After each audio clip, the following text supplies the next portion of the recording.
الحمدللہ ایک منٹ آخری اعلان یہ ہے کہ جس کو غریب کی بیٹی کی شادی کرنی ہو اس مہینے میں کر لے. سمجھ میں آ رہی ہے؟ جس کو غریب کی بیٹی کی شادی کرنی ہو اس مہینے میں کر لے، کیونکہ جو اس دفعہ ربیع النور شریف آنے والا ہے وہ 1500 سالہ جشن ولادت ہے.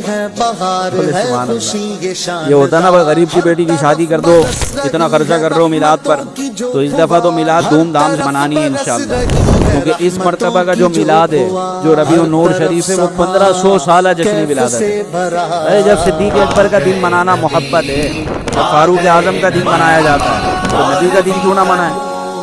جب صدیق اکبر کا دن منایا جاتا ہے اس میں جھنڈے بھی ہوتے ہیں، فاروق اعظم کا دن منایا جاتا ہے اس میں بھی جھنڈے ہوتے ہیں، ریلیاں نکلتی ہیں.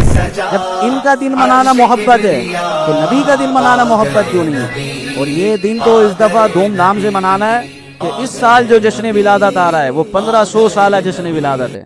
تو سب نے دھوم دھام سے منانا ہے اور سب نے ربیع النور شریف کی خوشیاں منانی ہیں.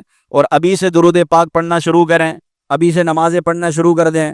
جن کی داڑھی نہیں ہے داڑھی رکھنے کی نیت کر لیں، اور جیسی ربیع النور شریف آئے اپنے آقا صلی اللہ علیہ وسلم کو یہ تحفے پیش کریں.